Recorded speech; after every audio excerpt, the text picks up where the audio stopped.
Hey everyone, Anthony Fantano here, internet's busiest music, and it's time for a review of the new Vince Staples record, Summertime '06. This is the full-length commercial debut of West Coast rapper Vince Staples, and it has been a long time coming.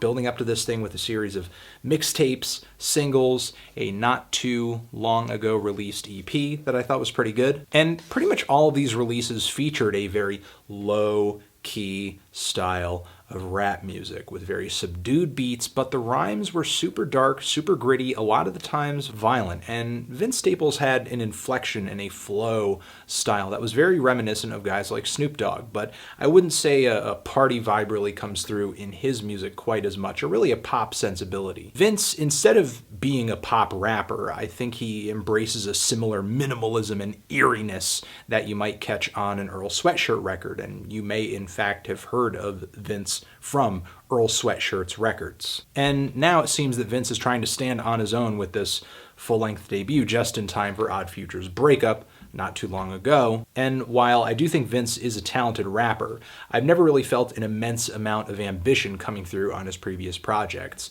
and maybe not on this newest project either. Though in a way I do think Summertime '06 was a pretty huge undertaking for Vince. We have 2 discs of material on this thing, numerous beats from Kanye mentor and producer No ID, as well as guys like DJ Dahi, Billy Kid, and Clams Casino coming out of the woodwork for the track listing here. So with the 2 discs of material on this thing, even though each disc is about 30 minutes each, and the producers listed on this thing, as well as some of the features too, it seemed like Vince was going to go big on Summertime '06. But I think what kind of ends up biting Vince on this record is sort of the same thing that for me bit him on his previous full-length mixtapes.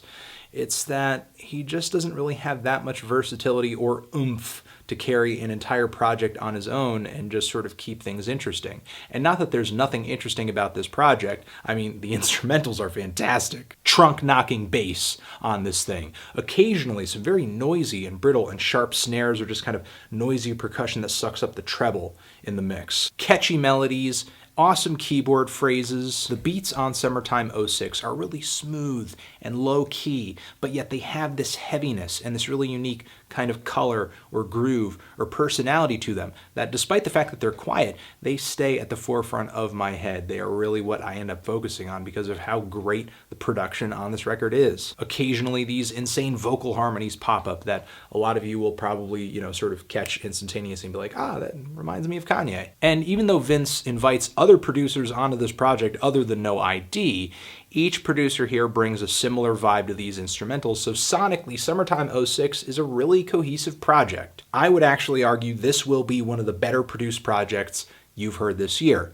And Vince, while he can rap and his urban backstory gives him plenty to rap about, and he's also capable of these incredibly tender and poetic moments as well, like with the closing track on here where he's kind of talking about his mentality, his future, his mother. But then again, with some of these choruses and some of these refrains, the lyrics Vince wrote feel utterly effortless, like on Lift Me Up or Get Paid. Vince has flow, he has lyrics, he has a backstory, but I don't really think he has that strong of a voice. He doesn't have a voice that when I hear it on the mic, I just gravitate toward it instantly, at least not over the course of a full-length project. Unfortunately, he is the person on this record who is constantly just falling into the background for me, especially when he starts whipping out some redundant lyrics, or when he's on top of an incredibly loud or really catchy beat in the track listing here, like on the song Loca, or the song Birds and Bees, or the song Dope Man. Even on the track Let Me Know with DJ Dahi on the hook here,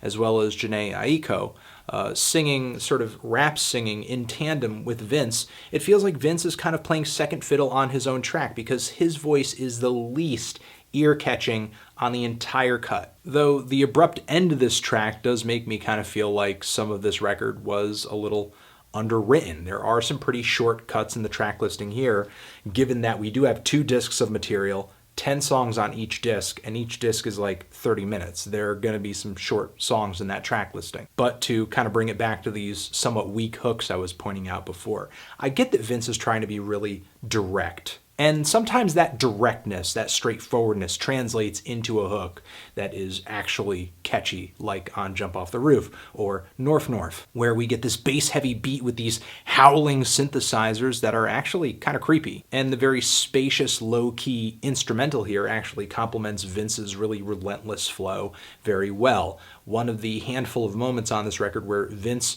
grabs my attention at the start of the track and has it at the end of the track. So even though there is a strong ending at the end of this song, the end of this first disc does not have a strong ending with the track Summertime, I believe, where Vince is engaging in some really lazy singing, which just makes me tune out instantaneously. This could be forever, baby. And I wouldn't necessarily say that the quality of this project picks up on the second disc either. Whether it's the subdued vocals on Ramona Park Legend Part 2, or Vince kind of being overpowered by the instrumental on 3230, or the Kilo Kish song Surf, where I just still do not care for her vocals.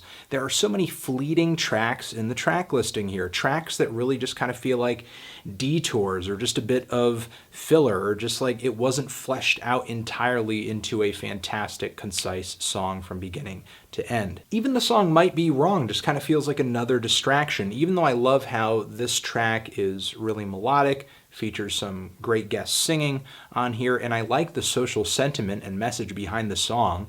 And I guess Vince Staples has a writing credit on this track when I look at the writing credits for this record on the internet, but still, Vince doesn't really sort of seem featured on this track. It just kind of feels like another moment where I am distracted away from the guy whose name is on this album. Which is a bit of a shame, because given Vince's last EP, I thought he was headed in a direction where just punchier, catchier, more direct and more concisely written songs were sort of in Vince's future. But now I feel like I'm just getting underwhelming vocals. I'm getting some great instrumentals, some decent features as well. I mean, everything that I like about this record doesn't really seem to directly have to do with Vince. It's only a handful of moments that I feel like, yeah, okay, I'm excited to hear Vince Staples right now. I'm listening to a Vince Staples record, not just like a record where what I'm really attracted to is No ID's production, and every once in a while Vince is kind of grabbing my attention. I'm like, oh yeah, that's pretty good. I thought this project was decent. Wasn't the worst thing in the world. There's only a few tracks on here that I would call bad in any sort of way. For the most part, the songs on this track listing were likable, were easy to listen to, and again, the instrumentals on here are fantastic. I mean, No ID really outdid himself, and I guess I appreciate how he is kind of endorsing Vince Staples on this record, because it's been a while, I think, since he's lent this much production to one single artist's album. I mean, even though this project doesn't even really span an hour, No ID did, sort of give a lot of beats to this project.